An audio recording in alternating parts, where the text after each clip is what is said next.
So మనకు తర్వాత మనం పెట్టుకున్న టాపిక్ ఏంటి?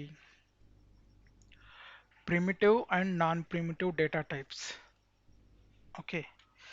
సో ఈ టాపిక్ చాలా చాలా వెరీ ఇంపార్టెంట్ మనకి. ఓకేనా? Primitive and non primitive. వీటికి ఇంకొక నేమ్స్ ఉన్నాయి, వేరే name. Pass by value, pass pass by by reference. Reference. So ఇవి చాలా అంటే చాలా చాలా ఇంపార్టెంట్. ఇవి తెలియంది మనము వేరియబుల్ యొక్క డేటా టైప్స్ తోని మనము సరైన ఏమంటారు ఎక్స్పెరిమెంట్స్ కావచ్చు, తర్వాత యూజబిలిటీ కావచ్చు, అండ్ యూటిలైజేషన్ కావచ్చు చేయలేం. ఈ రూల్స్ ఖచ్చితంగా తెలిసి ఉండాలి మనకి. సో బేసిక్గా ప్రిమిటివ్ డేటా టైప్స్ కిందికి వచ్చేటి చూద్దాం. ప్రిమిటివ్స్ ప్రిమిటివ్స్ కింద వచ్చేటి ఎవరికైనా తెలిస్తే చెప్పండి, no problem. Okay. Number string, string number string boolean. Boolean okay. Okay, string, number, number, boolean, okay, boolean, ఇంకా బైట్. ఇవి కూడా వస్తాయి. బైట్, బైక్ నల్ కూడా వస్తుంది. నల్. నల్ ప్రిమిటివ్ టైపా చూద్దాం. ఓకే, రాసైతే చూద్దాం ప్రిమిటివ్ టైపా కాదా అనేది మనం తర్వాత చెక్ చేద్దాం. ఓకే. నాన్ ప్రిమిటివ్ అరే ఆబ్జెక్ట్ వస్తాయి. ఓకే, నాన్ ప్రిమిటివ్ వచ్చేసి అరే ఆబ్జెక్ట్ క్లాసెస్ కూడా వస్తాయి. అరే ఆబ్జెక్ట్ ఆబ్జెక్ట్. ఓకే, క్లాస్ కూడా యాడ్ చేద్దాం. క్లాస్ అనేది కూడా దీంట్లోనే కదా. అంటే ఏ6లో వచ్చిందా కదిరి ఇది క్లాస్? ఎస్ భయ్యా, ఇయర్ 6 లో ఇంట్రడ్యూస్ అయింది. ఓకే. ఓకే ఓకే, ఇంకొకటి సింబల్ అనేది ఉంది కదా, సింబల్ ఏ డేటా టైప్ కిందకి వస్తుంది? ఇది నాన్ ప్రిమిటివ్ వస్తుంది. ప్రిమిటివ్ వస్తుంది. సింబల్ తెలీదు, I don't know. Symbol primitive కిందకి వస్తుంది భయ్యా. ఓకే, సింబల్ అనేది ఎందుకంటే ప్రిమిటివ్ రెఫరెన్స్ కింద వస్తుంది. రైట్. యాక్చువల్గా ఏంటి నాట్ అంటే ఓకే. యాక్చువల్గా ఏంటి అంటే మనం సింబల్ చూద్దాంలే, సింబల్ రాసుకుందాం. Okay, right. ఇక విషయం ఏంటంటే నేను ప్రయారిటీ లేనివి ఆపేస్తాను ఇందులో. కరెంట్గా మనకి ప్రయారిటీ లేవు అండ్ మనం వీటిని ఎక్కువ కూడా యూజ్ చేయం. Non priority present. ఓకే, మనం వీటి గురించి తర్వాత డిస్కస్ చేద్దాం ఫర్దర్ క్లాస్లలో, కొంచెం అడ్వాన్స్ క్లాస్లలో. ఫంక్షన్ ఉండదా భయ్యా? ఉంటుంది, ఫంక్షన్ కూడా ఉంటుంది. ఫంక్షన్ కూడా మనకి అదొక డేటా టైపే, కానీ అది ప్రిమిటివా నాన్ ప్రిమిటివా అనేది చూడాలి. ప్రిమిటివా నాన్ ఫంక్షన్ ప్రిమిటివా? నాకు తెలిసి నాన్ ప్రిమిటివ్ కిందకే వస్తుంది అనుకుంటున్నాను. ఐడియా లేదు exactly. Okay. Okay, right. Okay, ఇవైతే మనం చూద్దాం, మనం టైప్ చెక్ చేయొచ్చు. ఓకే, చలో.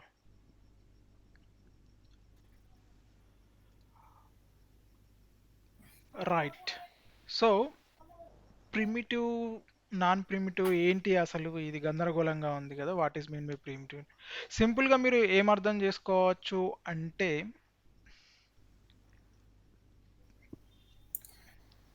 రైట్, ఇప్పుడు మనం ఫస్ట్ స్ట్రింగ్ చూద్దాం. స్ట్రింగ్లో ఏం చేద్దాం? ఓకే, దీనికి డెమాన్స్ట్రేషన్కి లెట్ వాడాల్సి ఉంటుంది మనము. ఓకే, మళ్ళీ జానే తీసుకుందాం సో దట్ ఒకటే ఎగ్జాంపుల్ బాగుంటుంది. Right, console.log John. మనం స్ట్రింగ్గా తీసుకోవాల్సి అనుకుంటుంది. ఈ ప్రిమిటివ్స్ లో అన్డిఫైన్ ఉంది కదా జాబ్లపై. రైట్, అన్డిఫైన్ ఇట్లనే ఉంటుంది చాలా రోజుల నుంచి. ఒకటి చూస్తే ఇది ఎన్నోది, ఇప్పుడు ఇది 10వదా? Undefine, undefined. Okay, spelling may be wrong, మనం చూద్దాం. సో జనరల్గా జనరల్గా మనకి ఇక్కడ ప్రాబ్లం ఎక్కడ అంటే, మనం సింపుల్ టర్మ్లో మనం ఏం చేయొచ్చు అంటే, మనం ఫస్ట్ మనకి టైప్ ఆఫ్ అంటే ఈ డేటా టైప్ అనేది తెలిసినప్పుడు ఏ- ఏదైనా మనం ఈజీగా మనం చెప్పగలుగుతాము. అది ఏ ఏ డేటా టైప్, నాన్ ప్రిమిటివా అనేది మనం చెప్పగలుగుతాం. సో ఫస్ట్ ఆఫ్ ఆల్ నేను ఏం చేస్తా అంటే, జస్ట్ డేటా టైప్ చెక్ చేద్దాం మనం ఫస్ట్. దాని తర్వాత ఎందుకు ప్రిమిటివ్ అంటాం, ఎందుకు నాన్ ప్రిమిటివ్ అంటే చెప్తాం. ఫస్ట్ డేటా టైప్ చెక్ చేద్దాం. Type of John. ఓకే, దాని తర్వాత బ్రాకెట్ లో ఇవ్వాలనుకుంటా కదా. అవసరం లేదనుకుంటా, చూద్దాం. రైట్, ఇక్కడ ఆబ్జెక్ట్లో ఫస్ట్ నేమ్. కన్సోల్ కి బ్రాకెట్ లో ఇది వస్తలేదండి, కోలన్స్ అవసరం ఏది కర్లీ బ్రేసెసా, కొలన్సా లాస్ట్? మనాడు కోలన్స్ పెట్టమంటున్నాడు కదా. కొలన్స్ ఇది కదా కన్సోల్ కి అట్లా అవసరం లేదు కదా. యాక్చువల్గా ఏంటంటే డిఫాల్ట్గా జావా స్క్రిప్ట్ అనేది లూజ్లీ టైప్ లాంగ్వేజ్ అన్నట్టు. అంటే ప్రతిదీ కొన్ని డిఫాల్ట్గా మనం టైప్ చేసినా చేయకుండా ఆటోమేటిక్గా జావా స్క్రిప్ట్ తీసేసుకుంటుంది. అలాంటిదిలో కొలెన్ కూడా అలాంటిది. నువ్వు ఎప్పుడైతే లైన్ సెపరేట్ చేస్తామో అప్పుడప్పుడు ఆటోమేటిక్గా తీసేసుకుంటుంది అన్నట్టు. సమ్ టైమ్స్ ఇగ్నోర్ చేయొచ్చు మనం, but make sure bed better to test give every time. అంతే, ఎవ్రీ టైం ఇవ్వడం మంచిది. సరే, అంటే ఎందుకంటే ఇప్పుడు టెస్టింగ్కి వెళ్ళినప్పుడు వాళ్ళు మొత్తం మొత్తం ఏమంటారు, ఒకదాంతో ఒకటి చేసేస్తారు, ఇట్లా విడిగా ఉంచారు కదా, ఆ టైంలో ఇష్యూ వస్తుంది. Right, right. సో ఇప్పుడు మనం దీన్ని కూడా console.log type of OBJ, right, refresh చేద్దాం.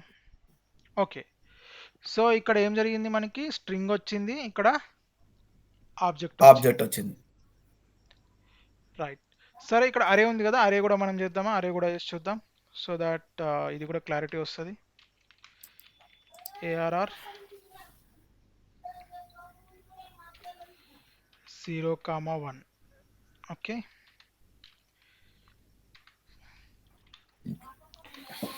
console.log ARR.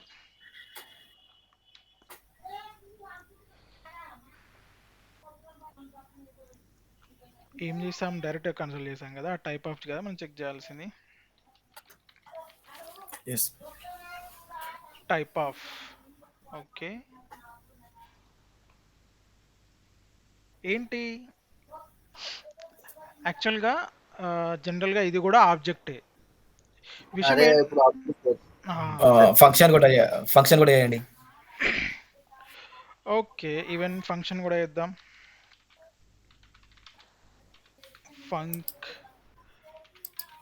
Function.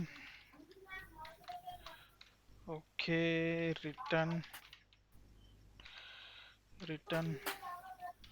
I am function. console.log type of func.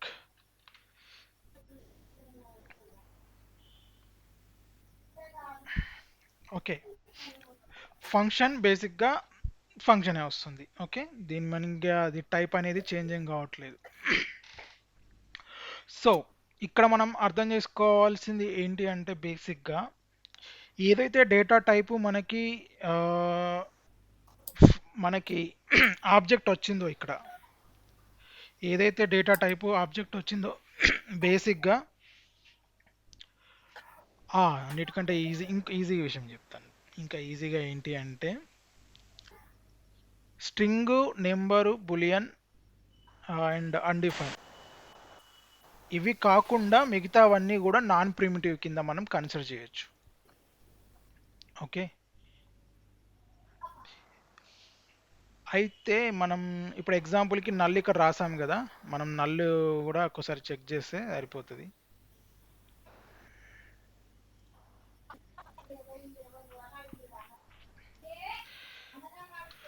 Let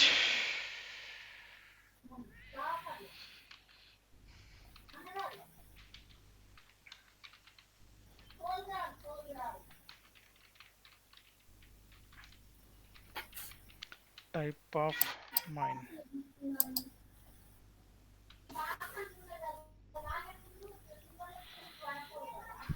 okay, null కూడా ఆబ్జెక్టే. ఓకే, దీన్ని బట్టి ఏంటి, అది ఆబ్జెక్ట్ వచ్చింది కాబట్టి నల్ ఆబ్జెక్ట్ ఆబ్జెక్ట్ కానీ బట్ అది స్పేస్ లేక ఎందుకు జాయిన్ చేశారని చెప్తారు. యాక్చువల్గా ఏంటి అంటే జావా స్క్రిప్ట్లో నల్ అనేది ఆబ్జెక్ట్ రావడం అనేది ఒక ఏమంటారు ఇంప్లిమెంటేషన్ ఎర్రర్. యాక్చువల్గా చెప్పాలి అంటే జావా స్క్రిప్ట్లో ఇంప్లిమెంటేషన్ చేసినప్పుడు వచ్చే ఎర్రర్ అన్నట్టు. అంటే వాళ్ళు కోడ్ రాసేటప్పుడే ఇన్స్టెడ్ ఆఫ్ దీని నల్ యాక్చువల్గా ఏం రావాలి చెప్పాలి, టైప్ ఆఫ్ నల్ అంటే టైప్ ఆఫ్ ఆబ్జెక్ట్కి బదులుగా నల్లే రావాలి యాక్చువల్గా చెప్పాలంటే. కానీ అది ఇంప్లిమెంటేషన్ చేసేటప్పుడు ఇక అది జావా స్క్రిప్ట్ డెవలప్ చేసిన వాళ్ళు అట్లా ఇచ్చారు, కానీ బట్ అది రావద్దు. బేసిక్గా చెప్పాలి అంటే నల్ అనేది రావద్దు. దీన్ని బట్టి ఏంటి అంటే నల్ కూడా మనకి ప్రిమిటివా నాన్ ప్రిమిటివా అంటే ఇది మనము ఇది నాన్ ప్రిమిటివ్ కిందనే చెప్పుకోవాలి దీన్ని. ఎందుకు అంటే నల్కి మనం ఇంకో జనరల్గా ఏంటిది అంటే మీరు ఒక్కటే గుర్తుంచుకోవాల్సింది ఏంటంటే నాన్ ప్రిమిటివ్ అన్నప్పుడు ఆ నాన్ ప్రిమిటివ్ అనే వాల్యూకి మనము అది కొత్త వాల్యూస్ని అసైన్ చేయడం కానీ చేస్తే మనము అది నాన్ ప్రిమిటివ్ కింద కన్సిడర్ చేయొచ్చు. ఓకే, అయితే అంటే ఆ వాల్యూ అనేది ఇంకా కొన్ని వాల్యూస్ని స్టోర్ చేసుకోవాలి బేసిక్గా. ఇప్పుడు ఎగ్జాంపుల్కి ఇక్కడ ఏంటి ఆబ్జెక్ట్ అనేది ఇంకో కొన్ని వాల్యూస్ని స్టోర్ చేసుకుంటుంది. Even it is key value పేరు కావచ్చు. ఓకే, అరే అనేది కూడా ఇంకో కొన్ని వాల్యూస్ని స్టోర్ చేసుకుంటుంది. అంటే ఏంటంటే గ్రూప్ ఆఫ్ వాల్యూస్ని స్టోర్ చేసుకునే ఏ వాల్యూ అయినా కానీ మనము నాన్ ప్రిమిటివ్ కింద తీసుకోవచ్చు. అర్థమైందా? అంటే గ్రూప్ ఆఫ్ వాల్యూస్ని స్టోర్ చేసుకునేది. యాక్చువల్గా గ్రూప్ ఆఫ్ వాల్యూస్ని స్టోర్ చేసుకునేది మనకి ఇక్కడ ఏముంది, ఆబ్జెక్ట్ ఉంది, అరే ఉంది. ఈ రెండింటిని కూడా మనము నాన్ ప్రిమిటివ్ కింద తీసుకోవచ్చు. ఓకే, మిగతావి ఉన్నవి అది కాంప్లెక్స్, కొంచెం ఈ టైంలో అర్థం చేసుకోవడం కొంచెం కాంప్లెక్స్ ఉంటుంది కాబట్టి మనం వీటితో వెళ్దాం. అయితే సింగిల్ వాల్యూని మాత్రమే మనం స్టోర్ చేసే డేటా టైప్స్ ఎవి, స్ట్రింగ్, నెంబరు, బులియను. ఓకే, ఇంకా ఈ బైట్ మనం వదిలేద్దాం ప్రజెంట్, నాకు ఇది నేను చూడాలి, చూసిన తర్వాత చెప్తాను ఇది. ఓకే, నల్ యాక్చువల్గా ఏంది అంటే నల్ అనేది ఏ వాల్యూ లేదు అనేది సూచిస్తుంది. ఓకే, సో ఇది సింగిల్ వాల్యూయే వస్తుంది. దీనికి వాల్యూ అనేది రీఅసైన్ చేయొచ్చు. అంటే మనం స్ట్రింగ్ని కానీ నెంబర్ కానీ బులియన్ వాల్యూని కానీ మనము రీఅసైన్ చేయొచ్చు. Okay, so undefined also same thing. Undefined అనేది కూడా ఒక మనం ప్రిమిటివ్ కింద తీసుకోవచ్చు. యాక్చువల్గా ప్రిమిటివ్ ఇది, ఎందుకంటే దీన్ని మనం క్యారీ ఫార్వర్డ్ చేయొచ్చు ఎప్పుడైనా సరే. సో ఇప్పుడు మీరు సింపుల్గా అర్థం చేసుకోవాల్సింది ఏంటి, గ్రూప్ ఆఫ్ వాల్యూస్ని స్టోర్ చేసుకునే ఏ వాల్యూ అయినా కానీ మనము దాన్ని నాన్ ప్రిమిటివ్ కింద తీసుకోవచ్చు. అవి రెండు ఏవి ఉన్నాయి మనకి, అరే ఉన్న ఆబ్జెక్ట్ ఉంది. ఓకే, సో ఇప్పుడు మనం యాక్చువల్గా ప్రిమిటివ్ నాన్ ప్రిమిటివ్ అని ఏమంటారు కోడ్ ద్వారా మనం చూద్దాం. ఓకే, అంటే ఒక ప్రాక్టికల్ చేసి అది ప్రిమిటివా నాన్ ప్రిమిటివా అని నేను ఎట్లా చెప్పగలుగుతున్నా అనేది చెప్దాం. రైట్, ఇప్పుడు ఇది మనం కాన్స్టెంట్ గా తీసుకోలేము కదా, లెట్నే కాన్స్టెంట్ గా తీసుకోలేమా ఇక్కడ మనం? తీసుకోవచ్చు, ఇక్కడ తీసుకోవచ్చు. యాక్చువల్గా ఏంటి అంటే ప్రతి దగ్గర తీసుకోవచ్చు. నేను స్టార్టింగ్లో చెప్పినా కానీ తీసుకోవద్దని, కానీ యాక్చువల్గా తీసుకోవచ్చు మనం. ఓకే, ఇక్కడ కూడా మనం రీఅసైన్ చేయట్లేదు కదా వాల్యూని, కాబట్టి తీసుకోవచ్చు. రీఅసైన్ అనేది మనం చేయట్లేదు కాబట్టి కాన్స్టెంట్ గా తీసేసుకోవచ్చు. యాక్చువల్గా ఇప్పుడు మనం ఏమంటారు దీంట్లో ఇంకొక టర్మ్ ఉంది చూడండి పైన నేను చెప్పినట్టుగా, pass by value, pass by reference అనేది. యాక్చువల్గా ఇప్పుడు కోడ్ అనేది మనం దీన్ని బేస్ చేసుకొని రాస్తాం. Pass by value, pass by reference అనే దాంతో చూస్తాం.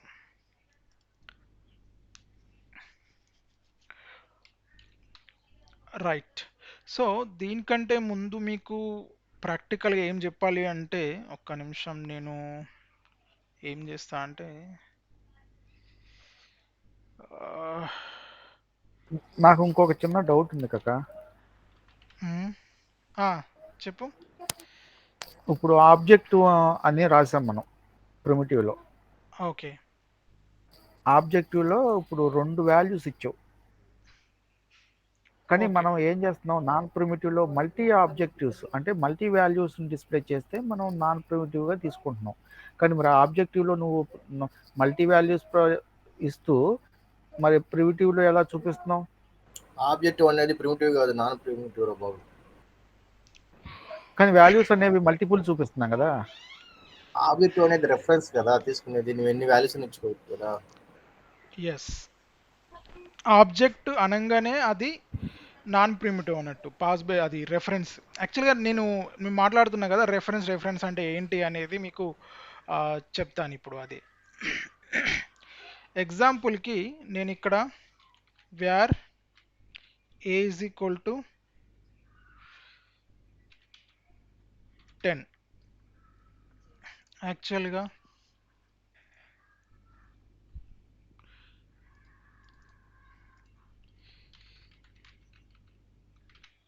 ఇది మెమొరీ. ఓకే, మెమొరీలో వేర్ బి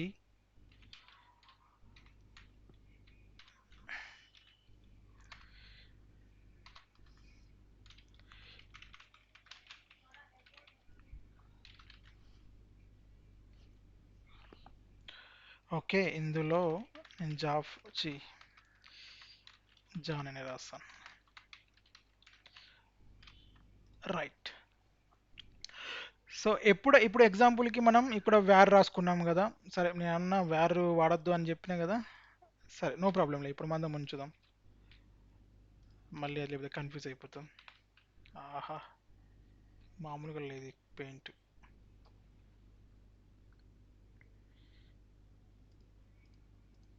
ఓకే. సో ఎప్పుడైతే మనము ఏ వాల్యూని 10కి చేస్తామో, ఇప్పుడు ఎగ్జాంపుల్కి ఏ వాల్యూ 10 ఉంది. దాని తర్వాత మనము ఏకి వేరే వాల్యూని రీఅసైన్ చేసామనుకోండి. ఎగ్జాంపుల్కి ఏ ఈజ్ ఈక్వల్ టు 15 చేసామనుకోండి. చేసినప్పుడు ఏమవుతుందంటే జావా స్క్రిప్ట్ మళ్ళీ ఒక మెమొరీ లొకేషన్ని క్రియేట్ చేస్తుంది.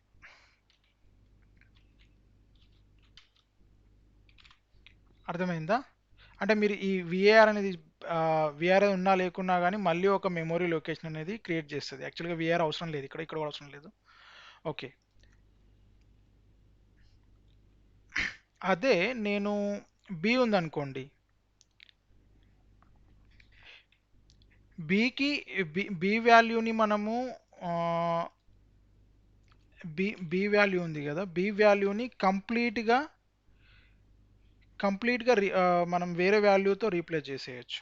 ఎగ్జాంపుల్కి 23 ఇలా ఉంది అనుకోండి. అప్పుడు ఏమవుతుంది అంటే బి అనేది వెళ్ళిపోయి కింద, సరే కింద మెమొరీ ఉంది అనుకుంటే బి వాల్యూ అనేది 23 అవుతుంది. ఓకే, ఇట్లా మనం ఈ వేరియబుల్ వాల్యూని కంప్లీట్గా ఆబ్జెక్ట్ నుంచి ఒక నెంబర్ కింద మార్చేయచ్చు. బట్ మనం అలా చేయకుండా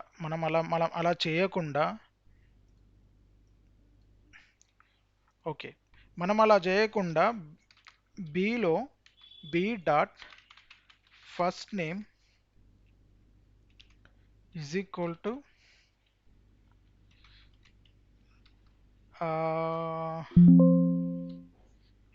ఇలా కాకుండా ఏం చేద్దాము అంటే బి ఈజ్ ఈక్వల్ టు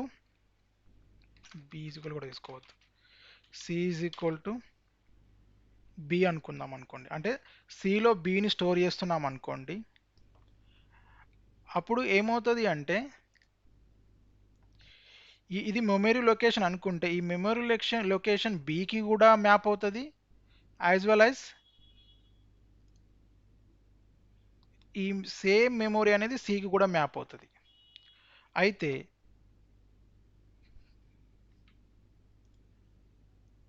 ఇప్పుడు నేను ఏం చేసిన అంటే సిలో బిని స్టోర్ చేసిన. అంటే ఇప్పుడు ఎగ్జాంపుల్కి సిలో ఇప్పుడు ఏముంటుంది బేసిక్గా ఫస్ట్ నేమ్ జాన్ అని చెప్పేసి ఉంటుంది.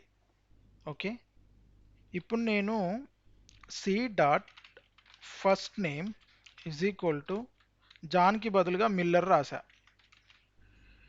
మిల్లర్ రాసినప్పుడు ఇక్కడ ఏం జరుగుతుంది అంటే ఈ సి వాల్యూతో పాటుగా బి వాల్యూ కూడా మారిపోతుంది. ఎందుకు అంటే ఈ రెండిటికి సంబంధించి మెమొరీ లొకేషన్ అనేది ఒకటే ప్లేస్. మెమొరీ లొకేషన్ అనేది ఒకటే ప్లేస్. అదే మనము ఇక్కడ డి ఈజ్ ఈక్వల్ టు ఏ అన్నాం అనుకోండి, అప్పుడు జావా స్క్రిప్ట్ మెమొరీలో ఏం జరుగుతుంది అంటే డి అనే వేరియబుల్ క్రియేట్ అయిపోయి, అంటే ఇందులో డి అనే వేరియబుల్ క్రియేట్ అయిపోయి దీనికి ఈ మెమొరీ లొకేషన్ ఉంది కదా ఇక్కడ ఏ ఈజ్ ఈక్వల్ టు 15 అనేది, ఆ మెమొరీ లొకేషన్ని మ్యాప్ చేయకుండా డైరెక్ట్గా వాల్యూనే డైరెక్ట్గా స్టోర్ చేసేసుకుంటుంది. ఓకే, ఇక్కడ అదే మనం సి కూడా చూద్దాం. సి కూడా ఎట్లా స్టోర్ చేసుకుంటుంది. సి కూడా ఎలా స్టోర్ చేసుకుంటుంది అంటే c is equal to b అని స్టోర్ చేసుకుంటుంది.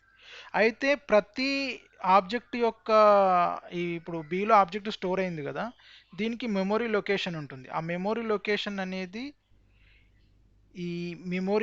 అనేది దీనికి కూడా క్యారీ ఫార్వర్డ్ అవుతుంది. అంటే ఇక్కడ దీన్ని మనం అర్థం చేసుకోవాల్సింది ఏంటి అంటే ఇప్పుడు c is equal to b అన్నప్పుడు బి యొక్క మెమొరీ లొకేషన్ అనేది కూడా అది మన సి యొక్క మెమొరీ లొకేషన్ కూడా ఇక్కడే ఉంటుంది, బి యొక్క మెమొరీ లొకేషన్ కూడా అక్కడే ఉంటుంది. కానీ ఇక్కడ మనం ఇది ప్రిమిటివ్లో చెక్ చేసినప్పుడు ఏం జరుగుతుంది, ఏ వాల్యూని 15 ఇచ్చి మళ్ళీ d is equal to a అన్నప్పుడు మనకి డి ఈజ్ ఈక్వల్ టు 15గా సేవ్ అవుతుంది. ఓకేనా, అంటే ఏంటి దీని యొక్క మెమొరీ లొకేషన్ డిఫరెంట్, దీని యొక్క మెమొరీ లొకేషన్ డిఫరెంట్. ఇది విజువల్గా మనకి జావా స్క్రిప్ట్ ఇంజిన్లో జరిగేది. ఓకే, మనం ప్రాక్టికల్గా ఇప్పుడు వీటిని చెక్ చేద్దాం. రైట్, సో ఫస్ట్ మనం ఏమనుకున్నాం, var a is equal to 10గా తీసుకొని ఇక్కడ ఏం చేద్దామంటే కన్సోల్ డాట్ లాగ్ ఏ అంటే ఏ వాల్యూని చెక్ చేద్దాం ఏముంది అనేది. ఓకే, తర్వాత వ్యార్ డి అనుకున్నాం కదా, డి ఈజ్ ఈక్వల్ టు 15 అనుకుందాం. Okay, console dot log d. అలాగే నేను ఏం చేస్తా అంటే కన్సోల్ డాట్ లాగ్ ఏ అని కూడా నేను చూస్తా. రైట్, సో ఇక్కడ మనం రీఫ్రెష్ చేద్దాం. ఇక్కడ ఏమొచ్చింది, ఒక్క నిమిషం ఇది కనుక్కోవడం పెద్ద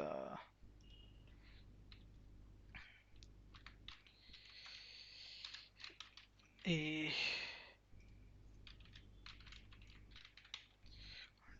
డి ఏ.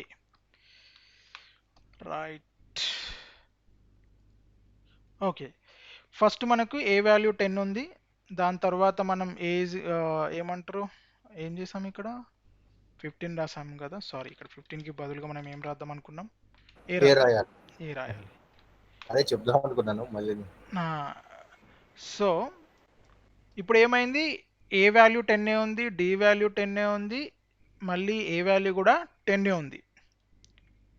ఓకేనా, అంటే దీన్ని బట్టి మనం అర్థం చేసుకోవాల్సింది ఏంటి అంటే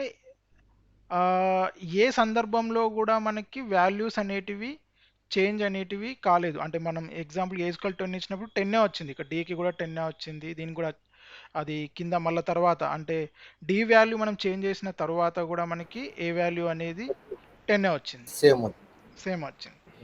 రైట్, సో చెప్పండి సార్. డి వాల్యూ చేంజ్ చేసి చూడు ఒకసారి. First variable d is equal to 15 ఇచ్చి తర్వాత d is equal to a రాస్తే ఏమవుతుందో అది కదా రాస్తున్నారు. ఓకే, రైట్, మీరు అన్నట్టుగా డి ఈజ్ ఈక్వల్ టు 15 ఇద్దాం, ఇచ్చేసి డి వాల్యూని చేంజ్ చేద్దాం. ఈ మనం 15గా చేసే ముందు కూడా కన్సోల్ చేసుకుందాం ఒకసారి. టీ. ఇలా ఇలా అయితే రైట్.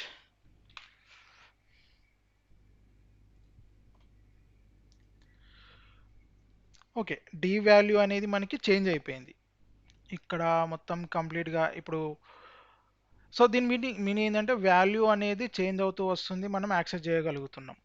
అయితే విషయం ఏంటి అంటే ఇది ప్రిమిటివ్ అని చెప్పడానికి మనకు నాన్ ప్రిమిటివ్ తెలిసి ఉండాలి. అది మేజర్ ఇంపార్టెంట్ అన్నట్టు. అంటే ఇది ప్రిమిటివ్ అని చెప్పడానికి మనకు నాన్ ప్రిమిటివ్ తెలిసి ఉండాలి. So will go for non primitive now. మనం తీసుకున్న ఎగ్జాంపుల్ వచ్చేసి బి కదా, where b is equal to ఏం తీసుకున్నాం, ఫస్ట్ నేమ్ జాన్ తీసుకున్నాం కదా. మనం తీసుకున్న తర్వాత మనం ఏం చేసాం, మళ్ళీ where c is equal to b అన్నాం కదా. అయితే ఇక్కడ console dot log B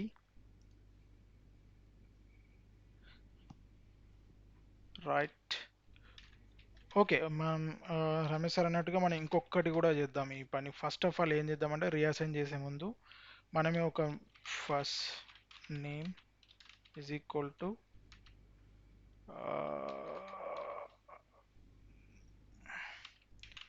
Martin అని ఇద్దాం. రైట్. సో దీన్ని కూడా కన్సోల్ చేద్దాం సి. ఇప్పుడు మీరు జాగ్రత్తగా గమనించాల్సింది ఏంటి అంటే ఇప్పటి వరకు మనం డిఫరెంట్గా ఏం చేయలేదు. జస్ట్ ఏంటి అంటే వాల్యూస్ని రీఅసైన్ చేసుకుని పైన మాత్రం వాల్యూస్ని రీఅసైన్ చేసినాం అంతే. ఇక్కడ మనం ఏం చేస్తున్నాం, జస్ట్ బి అనే ఆబ్జెక్ట్ క్రియేట్ చేసాం, సి అనే ఆబ్జెక్ట్ క్రియేట్ చేసినాం అంతే. ఇప్పుడు నేను ఏం చేస్తున్నా అంటే నాకు సికి బి చేస్తున్నా నేను. ఓకే, అంటే ఇప్పుడు ఏం కావాలి, బేసిక్గా మనం కన్సోల్ చేస్తే చూద్దాం. కన్సోల్ ఇవన్నీ రాయాలనుకుంటా కదా, మళ్ళీ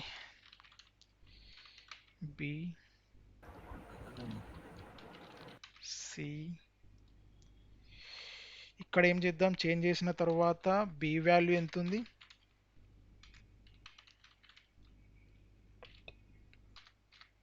బి వాల్యూ ఎంత ఉంది, మళ్ళీ console dot log c c. Right. ఇక్కడ ఇంకొక పని చేద్దాం, console dot log after reassign c is equal to B.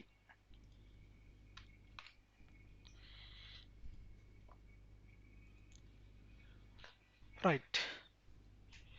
So బేసిక్గా ఏంటి అంటే ఫస్ట్ మనం బి అనేది జాన్ తీసుకున్నాం, సి అనేది మార్టిన్ తీసుకున్నాం. ఎప్పుడైతే మనము c is equal to b అన్నామో అప్పుడు బి వాల్యూ అది ఏమంటారు, సి అనేది ఏమైంది, జాన్ కిందికి అంటే కంప్లీట్ ఆబ్జెక్ట్ చేంజ్ అయిపోయింది.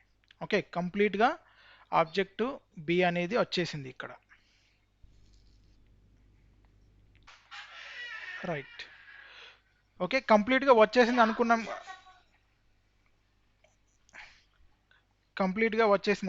కదా. ఇప్పుడు ఏం చేద్దాము అంటే సో జనరల్గా మీరు ఏమనుకోవాలి అంటే బి అనే ఆబ్జెక్ట్ ఉంది, బి అనే ఆబ్జెక్ట్ నేను సి అనే సి అనే దాంట్లో నేను స్టోర్ చేసుకున్నా. బేసిక్గా ఏంది, నేను స్టోర్ చేసుకున్నా అంటే జనరల్గా ఏంటి అంటే నేను కాపీ చేసుకున్నా అని అర్థం. ఓకే కదా, కాపీ చేసుకున్నా అని అర్థం. అయితే నేను ఏం చేస్తున్నా అంటే కాపీ చేసుకున్న ఆబ్జెక్ట్లో ఫస్ట్ నేమ్ని నేను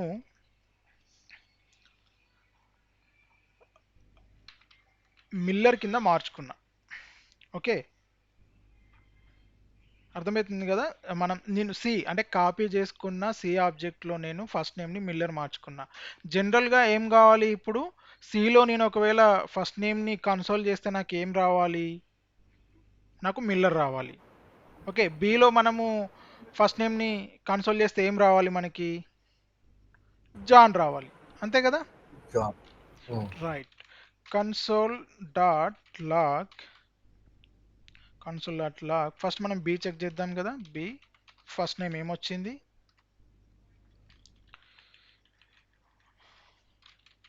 B first name console.log c first name, ఇక్కడ c ఫస్ట్ నేమ్. మనం ఎక్స్పెక్టెడ్ వాల్యూ చూద్దామా. ఇక్కడ ఎక్స్పెక్టెడ్ వాల్యూ మనకి ఏం రావాలి, ఒక రైట్ రైట్ రైట్ జీ. మనము ఇక్కడ ఏం చేద్దామంటే ఒక్క నిమిషం, ఇది better. B dot first name మనకి ఏం రావాలి, ఇక్కడ జాన్ రావాలి కదా, జాన్ రావాలి. సి డాట్ ఫస్ట్ నేమ్ మనకి ఏం రావాలి, మనం ఇక్కడ మార్చినాం కదా, మిల్లర్ రావాలి. మిల్లర్ రావాలి. కావాలి. ఓకే,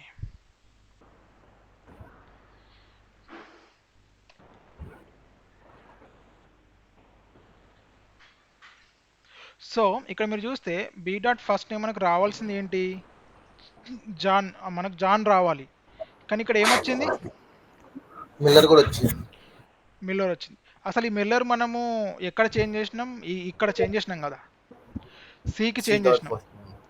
సికి చేంజ్ చేస్తే అది ఏమైంది, బిలో కూడా చేంజ్ అయిపోయింది. స్టోరేజ్ అర్థమైందా, అంటే బిలో కూడా స్టోర్ అయిపోయింది. యాక్చువల్గా మనము ఇందులో మాట్లాడుకున్న రూల్ ప్రకారం ఏంటి అంటే, నేను ఎప్పుడైతే సి డాట్ ఫస్ట్ నేమ్ అంటానో, సి డాట్ ఫస్ట్ నేమ్ అన్నప్పుడు అది దేన్ని పాయింట్ చేస్తుంది, బీని పాయింట్ చేస్తుంది. బీని ఎక్కడ పాయింట్ చేస్తుంది, ఇక్కడ పాయింట్ చేస్తుంది.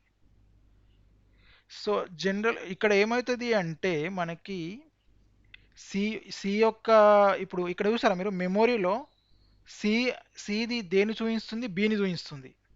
ఓకేనా, అంటే దీని మీనింగ్ ఏంటంటే సికి బికి కూడా మెమొరీ లొకేషన్ అనేది ఒకటే దగ్గర ఉంది.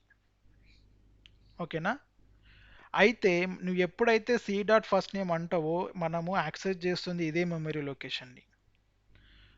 అండ్ కాబట్టి మనం ఎప్పుడైతే సి డాట్ ఫస్ట్ నేమ్ అని చేంజ్ చేస్తున్నామో అప్పుడు అది బీకి కూడా చేంజ్ అయిపోతుంది. ఎందుకు, రెండిటికి కూడా మెమొరీ యొక్క లొకేషన్ ఎక్కడుంది, ఒకటే ప్లేస్లో ఉంది.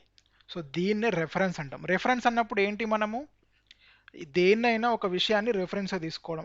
ఆ రెఫరెన్స్ అనేది మనం ఎన్నిసార్లు తీసుకున్నా కానీ ఆ రెఫరెన్స్ అనేది అదే ఉంటుంది. ఇక్కడ మీరు టెక్నికల్గా అర్థం చేసుకోవాల్సింది ఏంటి అంటే, ఇక్కడ బీకి సికి మెమొరీ లొకేషన్ అనేది ఒకటే. అంటే దీని మీనింగ్ ఏంటి, ఎప్పుడైతే ఒక ఆబ్జెక్ట్ని ఒక దాంట్లో స్టోర్ చేసి ఆ స్టోర్ చేసిన దాన్ని మనము ఇంకొక దానికి అసైన్ చేసినా సరే మెమొరీ యొక్క లొకేషన్ అనేది ఎప్పుడు కూడా చేంజ్ కాదు.